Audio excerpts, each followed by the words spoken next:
I made this video to bring glory and honor to Father God, Yahweh, Jesus, Yahshua Mashiach, and the Holy Spirit, the Ruach Kadesh. Brothers and sisters in Christ, I share with you another dream I had.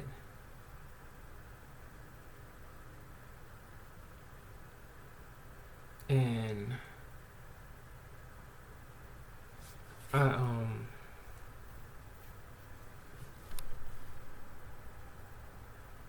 share with you the dream, and I wanted to expand on the Ichabod Crane Creed.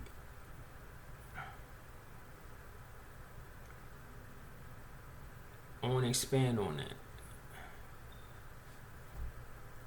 I laid down, and as I laid down, I saw into the spirit, and I'm gonna try to say everything I seen. You know, when it pertains to the Ichabod Crane Creed, I'm gonna share it in the description so you can be up to par. You know, if you haven't seen the video. The reason why I'm sharing this is because the Ichabod Crane Creed, are we the headless man seeking something to make us feel whole again? The headless man, Ichabod Crane, was the headless horseman. He was seeking his lost head or maybe yours. He was coming back seeking his lost head or maybe yours. Are we the headless horseman? Are we living the Ichabod Crane Creed? Are we the headless horseman seeking something to make us feel whole again? Are we seeking significance, gratification in our lives at the expense and the cost of everyone else around us?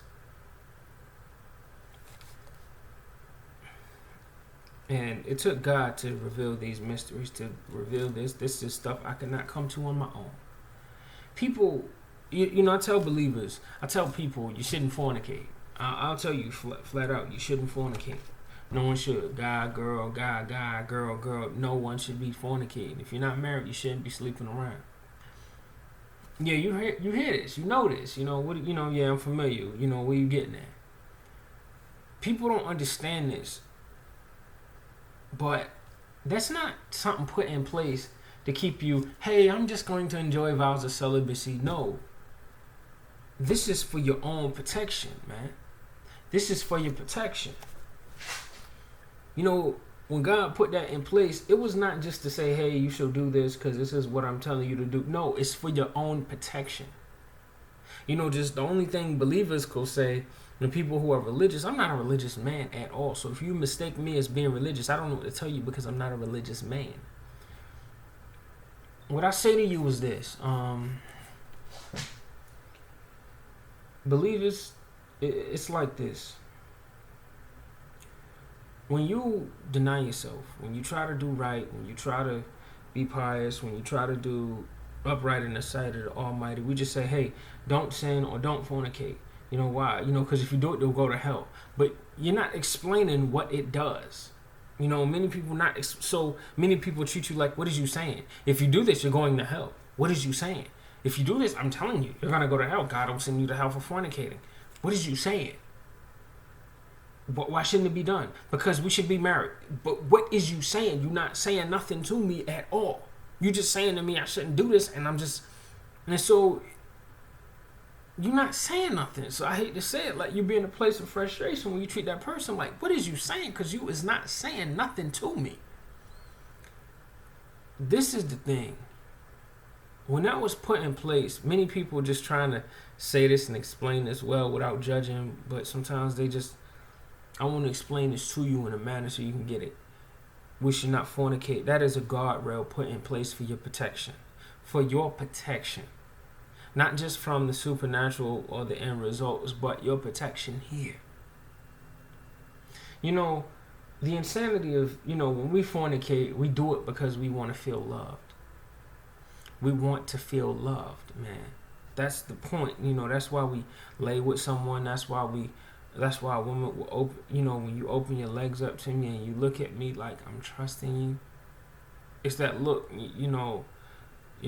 lot of women, I don't have to tell you, you know where I'm coming from. It's a look you give when you look at a man and you like with this look like I'm trusting you. It's not just, oh, I want you to beat it up. No, it's I'm trusting you. It's a look of Love is made to be of love. And so when you laying with someone, or it's a guardrail, man. When you lay with someone, you want to feel loved. You want that feeling of feeling loved, that wholeness. And when you lay with that person, something about you goes to them.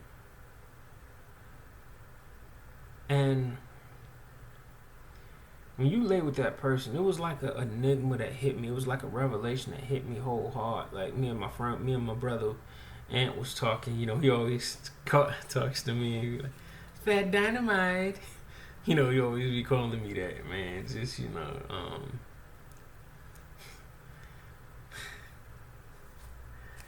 but I'll be sick of that guy, man. I love him, man, but I'll be sick of him. I just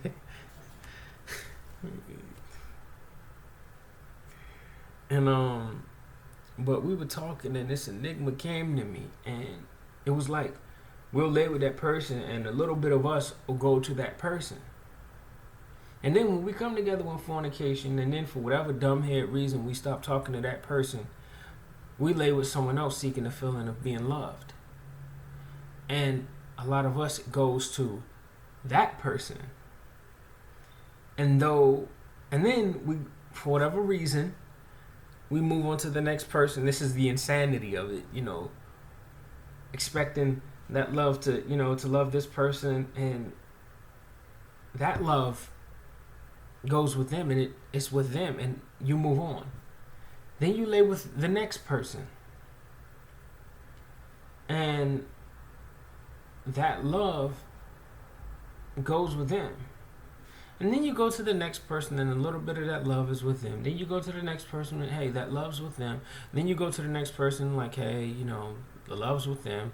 Then you go to the point where you'll recognize the truth, whether you're aware of it or not, whether you put it in words or not. That love's not there. But it's still an itch that needs to be scratched. It's still a rock that needs to get off. It's still a nut that needs to be bust. It's an orgasm that needs to be had. And the insanity is, as you lay with this person, that love is gone.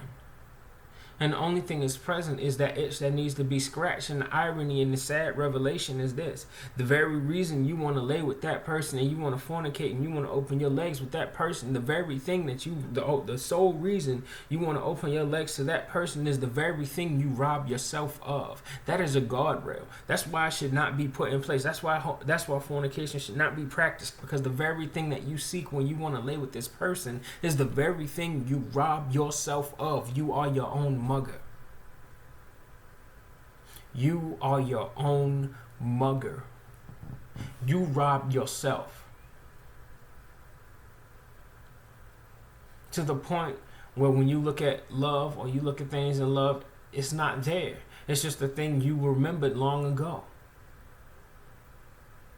And you try to lie to yourself and say, hey, I can still love again. I can still do this. I can still do it. And you try to achieve it at your own hand in vain. And people are in their 20s, 30s, 40s, 50s, 60s, still keeping this alive. That's the insanity. So the whole reason why we shouldn't fornicate is so we don't rob ourselves. So we're not our own mugger. That's why it should not be done. If you really love that person that you want to be with, please don't fornicate with them.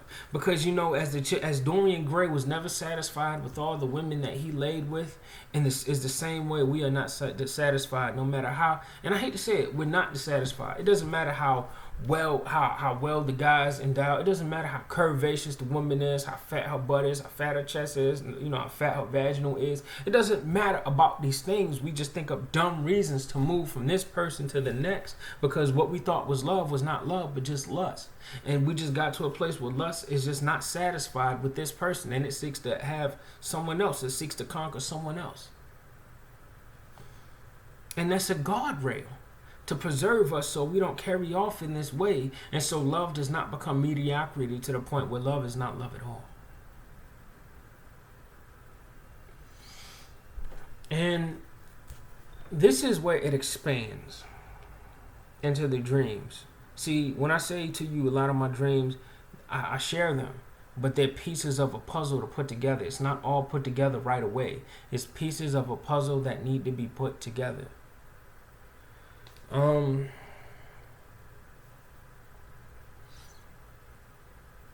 With this experience, here it goes. I was laying down and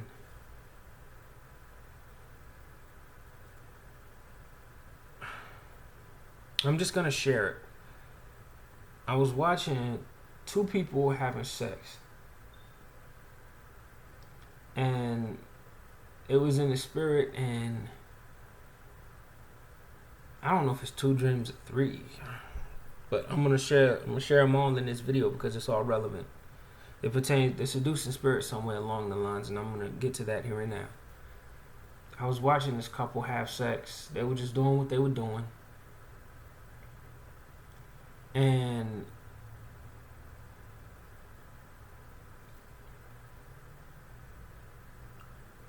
they were just, guy was eating out of butt, they were just having sex, and it got to a point where the dude was about to come.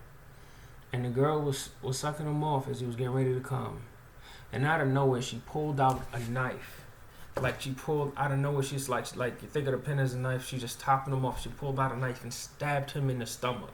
Or like in the stomach, and as she stabbed him, like, she just, it's like he didn't even know he was dying, but he was dying, and she just kept going, and she just was hand jobbing him, sucking him off, like she was aiming to just, like, she was just gunning for. She wanted him to get the best orgasm he could ever get, and he didn't even know he was dying as he was getting ready to have the biggest orgasm he could ever have. He didn't even know that she stabbed him and he was dying, and she was topping him off, wanting to give him the best orgasm that could, of his life, the orgasm, to die for, literally.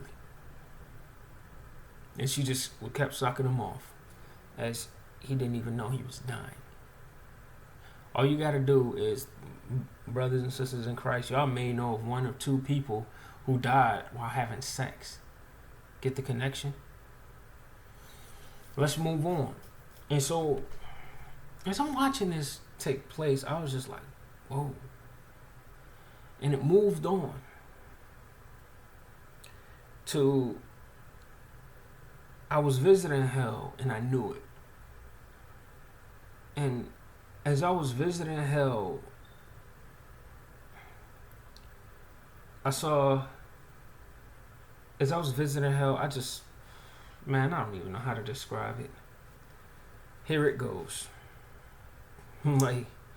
like from Kenan and Kel. Oh, here it goes. Here it goes. I'm telling you, if you say to me, Ray, this is hard to believe, don't even trip. It's hard sometimes for me too. I saw this man, this damn man, looked like a white guy, short hair, nothing long. His arms were tied behind him like in dominatrix clothing. And as his arms were tied behind him, this demon, it resembled this fallen angel, this malign angel, an angel of penalty, red skin. She looked like a female. It looked like a female, but like how women look if they're muscular, if they're athletic, if they're really strong. You don't look necessarily as muscular as a man would look, but you look really defined. Same thing. But her skin was red. I don't even remember her having breasts. She just looked that defined. And she kept slapping him in the stomach. I remember that she just kept slapping him in the stomach. And they were in this chamber of torment. And as they were in this chamber of torment, it was like this, I don't know if it was lava. I don't know if it was this lava-like goo, molten lava, or this molten goo, or even just downright rock came down, and it was coming down and it was crushing him as she was just tormenting him. And she was not even affected by the molten rock or the lava, nothing. She just kept tormenting him, and she was not even affected while he felt it all being crushed as the jank went up, as she was still just tormenting him. and the jank would come back down, crush him. Then it would go up. She was just still taunting him the whole ordeal. And when I was looking at this man, it's like the sermon was granted. He was not a shady dude. He was not a bad dude. He was not. I cannot say that to you. I cannot say that to you. He was not. The truth of the matter is, he was just like any dude. You know what he resembled? He resembled Adam when he hearkened to the words of Eve opposed to the words of the Almighty.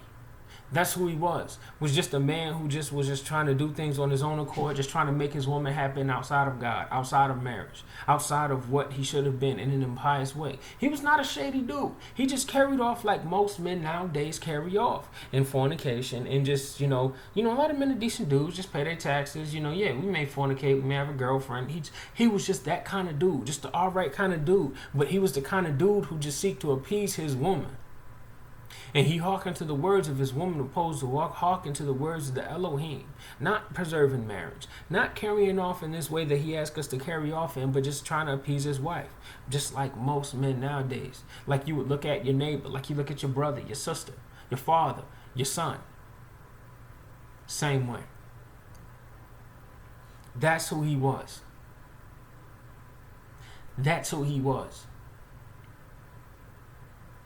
That's who was being tormented. Was a man who was just a decent guy, like just a normal dude who just hearkened to the words of his woman and would put in the same way Herod had John the Baptist killed just to appease a woman. It's the same way this man was just seeking to appease women, just carrying off as is. Now, I'm not sitting here saying I shouldn't make my woman happy. I will never say that. I'm not saying I want my woman to be miserable. Not at all. In the name of the Almighty. No, I'm not saying that at all. But the point that I'm making is, I say to you, if you really love someone, preserve marriage. Be pious. Be pious, upright in your way. Preserve the marriage bed. Don't view it as old-fashioned. When you see swinging is more fun. And what you see on TV is the way to be. So, when you look at your pornos, it's cool for people to be in adultery. Or when you look around at people just, making cuckolds of men, making simps out of men, or men just having multiple wives or multiple women like a wife or a side chick or whatever. Don't carry off in this way. This is my call to you all. This is not just my call, but the call of the Son of Man, the call of Yahweh, the Father Almighty. This is his call to us all. Hearken to this call before it's too late. And this is an experience, another dream I had. And I had this one I just had this one, not today, but yesterday. Here it goes.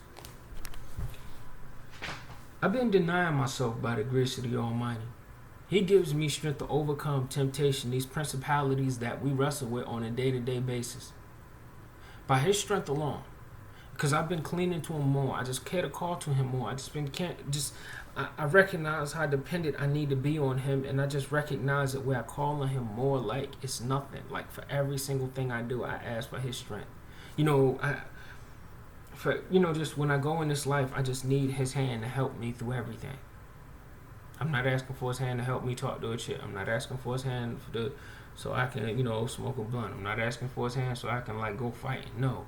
But with everything I do, I'm asking for his strength, his patience to guide me. I recognize here and now my need for him and the need I need to have for him. And so by the strength of God, I've been overcoming. I still come under attack. But the seducing spirit did not meet her deadline to get me to sin. I remember Jesus said to me once, as I had these encounters with Jesus, I may try to share these more. Sometimes it's just like what's said between the two of us is between the two of us, to the point where if I want to share it with someone, I really can't, just because it's just that sacred. It's between the two of us. But he said to me once, do you want to see the torment she's in? And he wasn't saying it like he wanted me to see the torment to marvel. But he was showing me just because he sees on a day-to-day basis the stuff that she tries to put me through to get me to sin.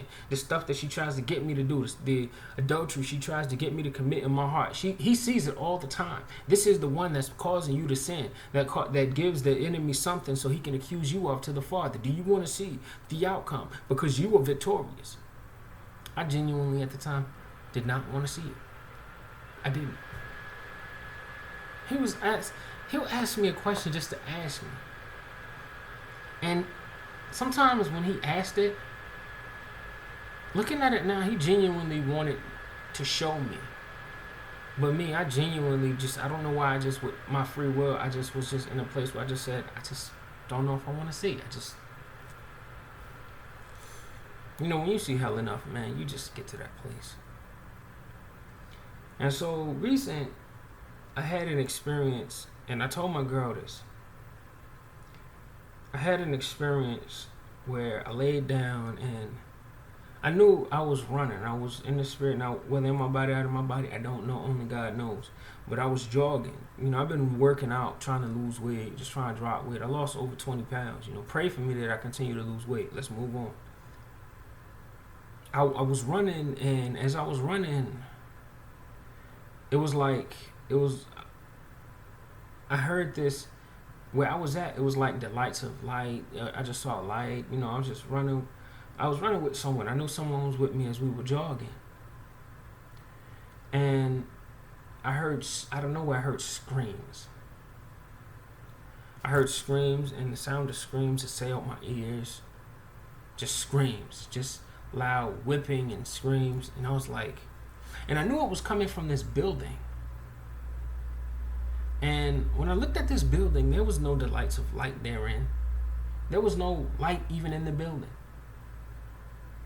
And I could hear it. And even I was jogging, I was walking in this building. And as I was walking in this building resembled a school. But the school had nothing but desk. No chalkboards, no nothing, just desk. No lockers, just a building. And I heard this whipping and these screaming. And I heard it, and as I heard this, I walked in this like classroom. It resembled a classroom. And I saw this female. She was really curvaceous, just I could tell just the way her butt was positioned. She was just really curvaceous, but she was just really weeping. And she was just being torn, and I knew she was just being tormented. I just came in as I guess apparently stopped since I came in. And she was just weeping. And me, I'm like, yo, get away from her, man. Get away from her.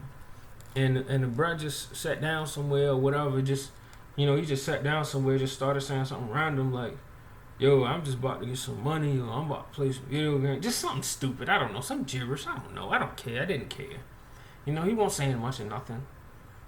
And, just get away from her. And, because we don't. And I saw the female. She was just weeping. She was just weeping, crying. I wanted to comfort her. I wanted to comfort her. I didn't want to sleep with her. Didn't want to feel on her butt. I just wanted to comfort her. That's all. That's all I wanted to do. She'd been through a lot. She'd been through an ordeal. And I just wanted to comfort her. As I tried to comfort her, she didn't even want my comforter. She was rejecting me like I'm over here trying to sleep with her. Like if a girl just got done getting raped and I'm like, hey, can I sleep with you? Yo, what's good? Like you would have thought I was treating her like that the way she was just repulsed. Like, no, I just got this. What do you? No, you would thought I came at her like that. I'm really just trying to comfort her. And she was just like, nah, like she didn't even want it. But this is where it got sad. She was like, do you want me to suck you off? You want to have sex with me? You want to, you know what I'm saying? Like she didn't want me to come, but she was just in a place like, do you want me to suck you off? You want me to fornicate with you? She was like, and the weird thing was, I remember she was holding my john. She was just holding it like, do you want me to suck you off? You want me to, you know what I'm saying? So, basically something like that. I'm like, I just wanted to comfort you.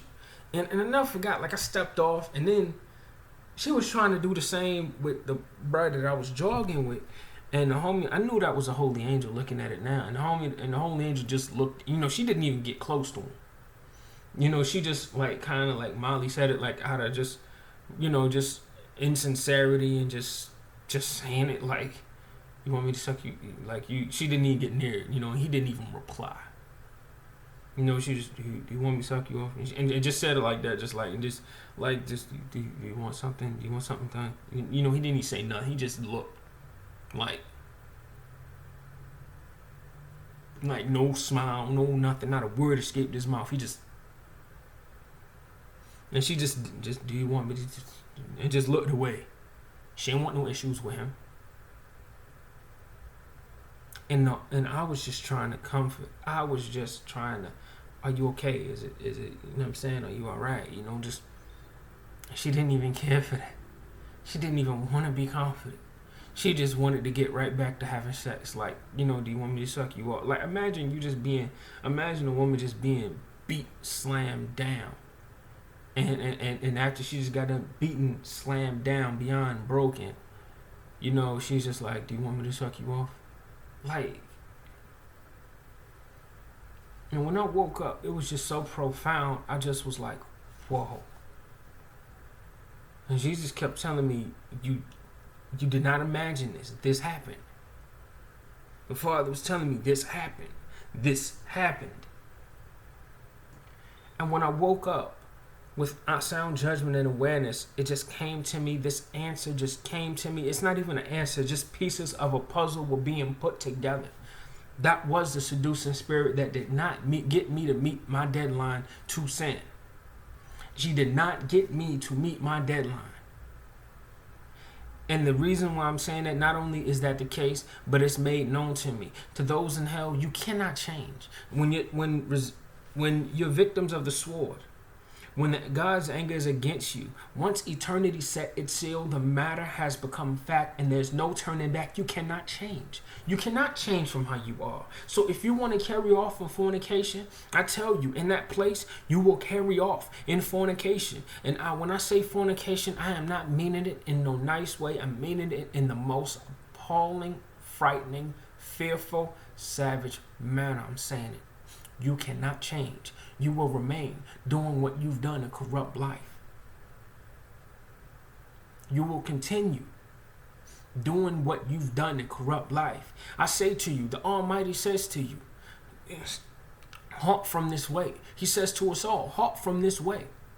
Stop from this way. Halt from this way. He calls to us all. Stop this cycle of insanity. Stop it, here and now. Recognize the guardrail for what it is. Recognize God's hand, His protection for what it is. A guardrail, if you drive on the interstate and say you're driving in West Virginia, if you're familiar with West Virginia, if you're from it, you know it's a mountain area. And so it's like whenever you drive up and down the mountains, it's a guardrail. Because if you slide off this guardrail, you can slide right off the mountain to your death. Say it has black ice and you driving and you could be doing 15 and there was no guardrail, you would roll right over the mountain to your death. Or say you were in Colorado where the black ice is bad, or just wherever you at in the States and you know your state, you know what it's looking like right now.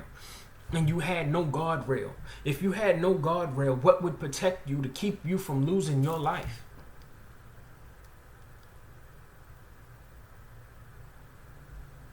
Nothing.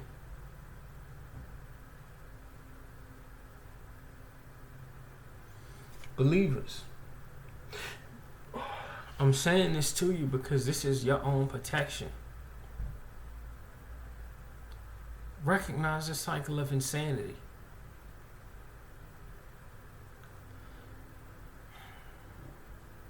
You know, as I shared what I shared, you know, about that nice man, it was a vision. I didn't want to include this, but I feel like it's needed. I'm not going to say his name. It's a brother I'm close with. I'm really close with. I know him. We're the same age. We play Street Fighter. I love him, man. I love him, man. I can't express how much I love him, man. And he's my brother. He's my brother. When I think of him, I can't help but smile because he's my brother.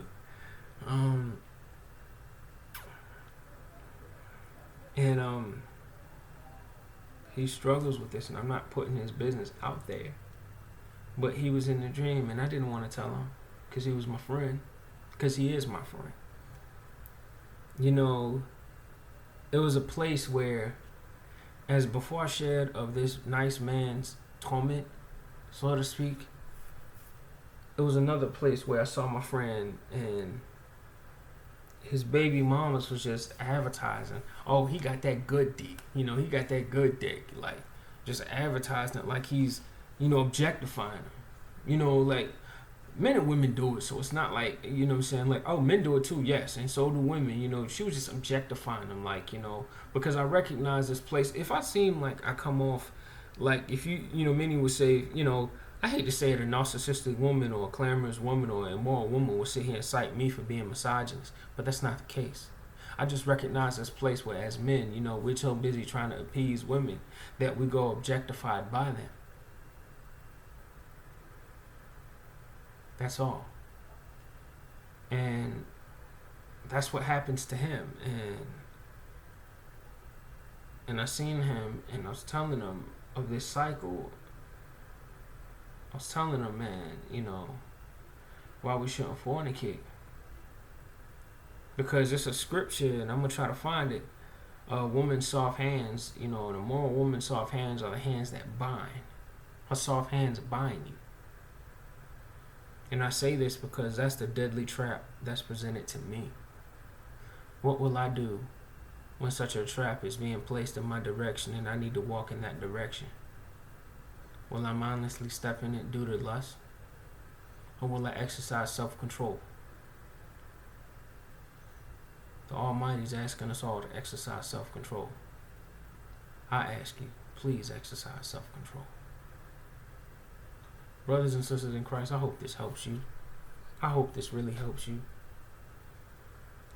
Pray for my friend. Just God, would you please help raise brother, please help him.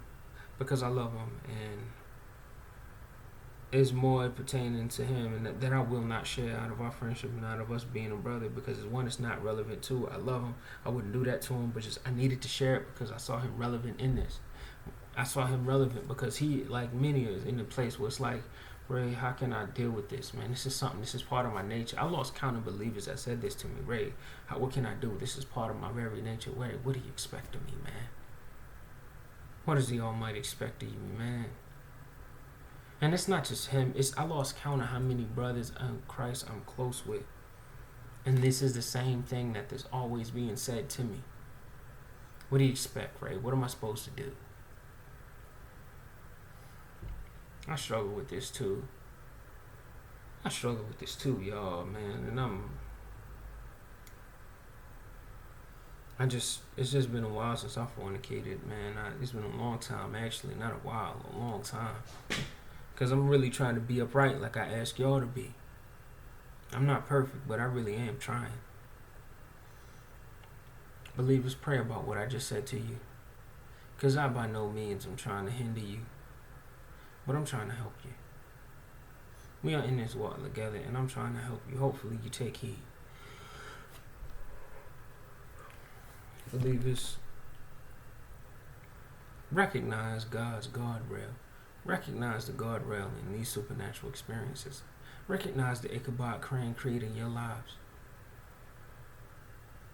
Y'all be blessed. And one last thing, just with this seducing spirit, I just wanted a comforter.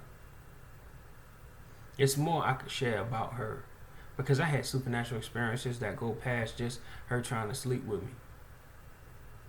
And sometimes I wait for a place to share it.